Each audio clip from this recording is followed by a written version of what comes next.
one hook rig. Usually use cray with a one hook rig, so here's one I prepared earlier, and just all it is go through so the barb disappears. Quite a mushy bait, circle it around, heaps of barb comes back out the top, and then I'm going to tie the cray to the shank of the hook, and it will mush up a little bit, but it will tie pretty tight to the shank as well, and it makes it formulate a bit of a oblong or rectangle sort of a shape as well along the hook. And I use plenty of string, and there it is there, guys. So that is what one bait would look like with a bit of cray on it. And there's a hook sticking out, plenty of barb you can see there. So yeah, that's the cray bait I use and exactly how I get that ready. So there's the bait for cray. Stack them up right here and do them. Beautiful.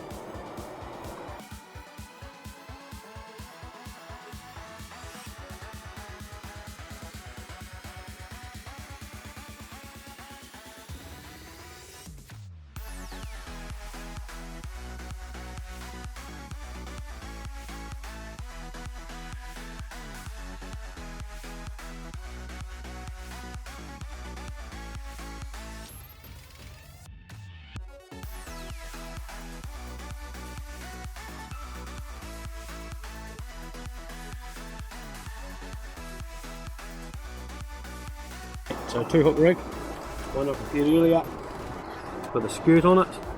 So let's see how we do that. Pull the second hook away. Right, we have our bait here. I'm going to go through so the barb disappears, and then just roll it through. I go through the side, some people go through the top, it doesn't really matter. Bring the other hook up. Now this piece here, to keep the tension off the hook, I want to go around that shank twice like that, and then back through the whole fish. So now both of my hooks are coming out the same side of that anchovy. Okay, some people put one hook the other way. It doesn't really matter, it's personal preference. I'll just find where the end of the string's gone. Personal preference. And there it is, and here we go.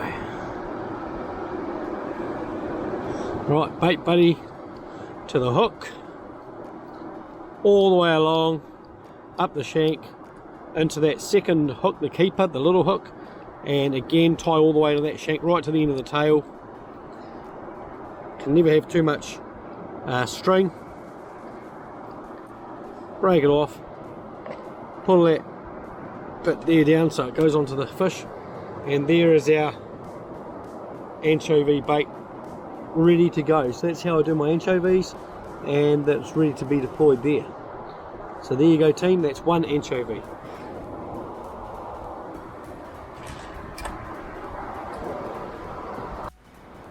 Right, now we're going to do double anchovy. So this, all this does is make it about the same size as a pilchard. If you want to use anchovies and have a bit more presence on the hook, you can do it like this. So I just need to find our end again. It's pretty good disappearing this stuff. Right, so you hold them together in a line where they sort of match up, and then again, no different, tie them together from the top or bottom and work your way all the way along that fish. And it'll tie quite nicely. Don't have to put too much pressure on it, just enough to hold it. And we'll go all the way down the tail.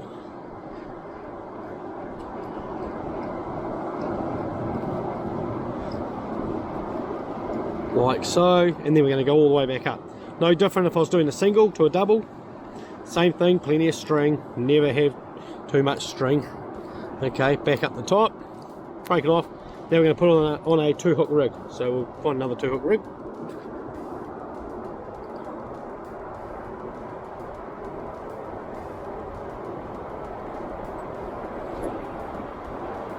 Here's one I prepared earlier. Same deal, nothing changes between the single or the double. Just make the barb disappear inside, just down so it disappears, and then roll it around where it comes out. Beautiful. And then this time go through both tails, so around the shank, through both tails, and there you go. Exactly the same as the single, except for we've doubled up, make a bit bigger presence. It can be seen a lot more, has more of scent. And it's quite strong as well, hold together quite nicely. So I'll find the end again.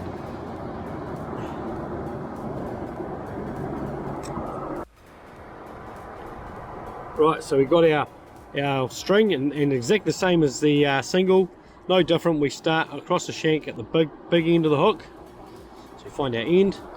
There we go, nice and tight there.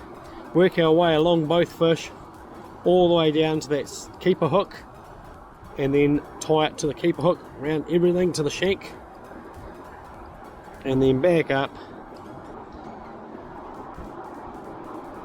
And there is our double anchovy hook rig. So that's how I do my double anchovies, and she's ready to cast out through the pulley rig. Plenty of barb exposed, a lot of the shank still exposed, which really helps with that clip with that pulley rig. So yeah, she's good to go. Beautiful. That's 3 baits.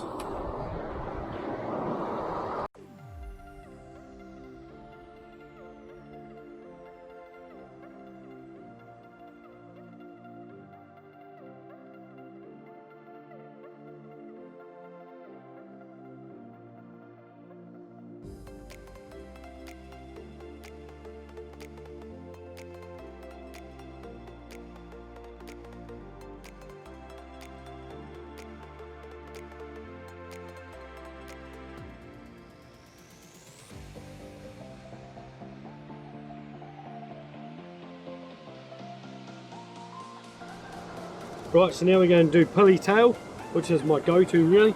So we've got the pilly tail cut off on an angle.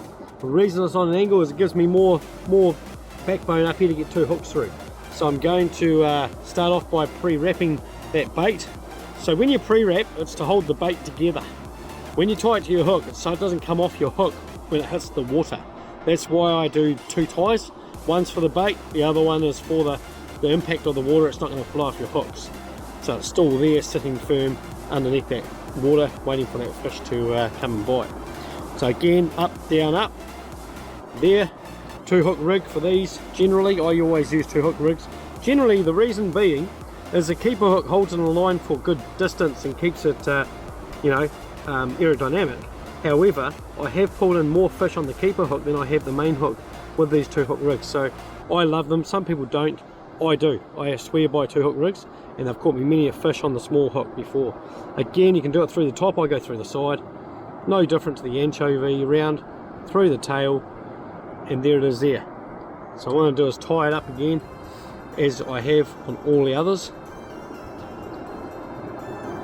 I find my end, it seems to find its way loose. Right, so like I have all the others, tie it from the big hook all the way down to the keeper hook, all the way along the shank for the keeper hook, holds it aerodynamic. Boom, and there you go. And it's still quite tough too, so when you're pulling on that, it's got a bit of heat on that and it's not coming off. It's got a bit of strength there. Okay, so there's a pilly tail, all good to go. So that's 4 baits. Now we're going to do the belly flap of a pilly. So I've cut the tail and the head off and part of the belly to make it a bit more symmetrical on both sides. And now I'm going to wrap from the top to the bottom just like before. No different for any of the baits. Start from one end, work your way all down the other.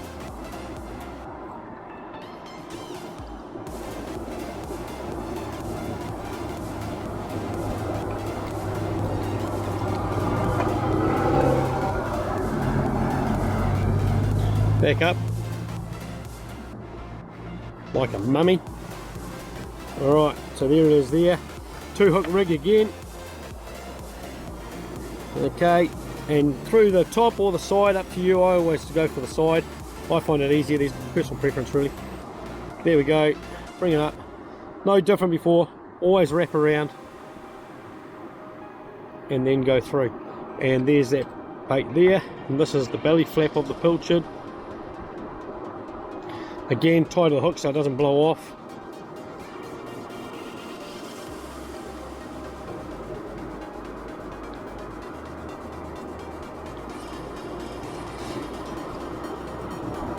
And there's another bait ready to go for the Pilchard belly flap. So there's another one. So yeah, that's number 5.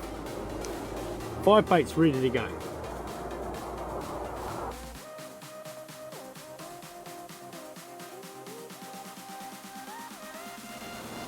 Right guys, so I got my pull-up tuna. there's my bullet tuna.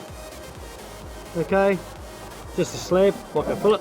All I'm going to do is I'm going to mark with a knife down the skin side just lightly, right down the centre. Okay, just make a mark, just so it sort of cuts through the skin. Well, you see a line through there, then I'm going to fold it in half, butterfly. So I'm going to come back like that, okay? Now what I'm going to do is I'm going to tie it like that so it's facing inside out, and again, tie all the way down one side, all the way back up the other. No different to what we've been doing all day with the other baits. Plenty of string. And you can do mullet like this, bullet tuna like this, any of those oily baits that come off in a fillet, you can make them like this. Okay, I did have a question up there with what bait have I got on, and it was this stuff right here. Okay, I'm in the shade, so I probably won't show the same sort of colouring, but it's exactly the same bait, bullet tuna. Alright, so when you've done that, you've got like a nice little sausage roll. Okay, there's your piece of bait there, juicy bit of bullet tuna. 2-hook rig again. One I prepared earlier, evidently, again. So we go through till it punches through the skin in the middle, and then I roll it all the way up and back out. Okay, there it is there. Then the next one, again, goes round that there, round the nylon through the shank, and then right through both of them. And there it is there, team. Again, we find our end. This end's good at disappearing on these bait buddies. Anyone that's used them will know. Okay, especially if you're using them like this, not in a bottle. Okay, and then this stuff here is quite oily, quite messy. As you can see, it's all over my fingers, so I left this one till last. Unfortunately, it's thawed out probably a bit too much than what I'd like, and that's why it's probably not working as well as it should. But there you go, up the shank, get the keeper hook, wrap it round underneath the keeper hook there. Okay, so tied to that bottom last hook, and there is a nice bit of bullet tuna ready for a fish to come and grab. So that's our 6th bait. Alright, so fish bites come in packets. Just chopped a little bit here off, and 1-hook rig, and that's just going to go straight through the whole lot. Push it straight through at one end, and that's ready to go. That's all you do with fish bites. Put it out there and away you go. Some people tie this to baits, what have you. For moki, a little hook on the ledger rig, 2 bits of that, you'll catch moki with them. I have myself. About all I've caught with them, but they do work for moki, that I know of anyway. Some people have good luck, but they tie it with the bait, and you can arguably say, is it the fish bite or is it the bait that brought them on? Who would know, eh? But we all know that baits work, so yeah, you know, some people have good luck with them, some people have caught nothing on them. I've caught moki on them, so I'll vouch for what I've caught on them anyway. Anyway guys, so there you go, that is how to bait up. You've got fish bites, bullet tuna,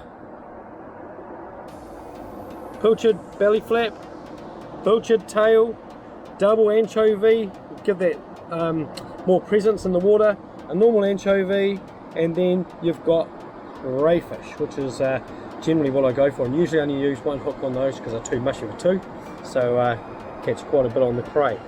So there's crayfish, anchovy, pilchard, bullet tuna and fish bites, and how I bait them up.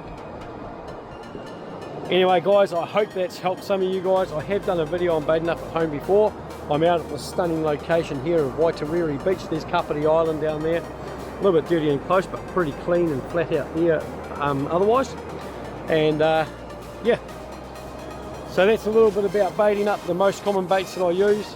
Hopefully it's helped some of you guys out, and give it a go. Tight line. Cheers.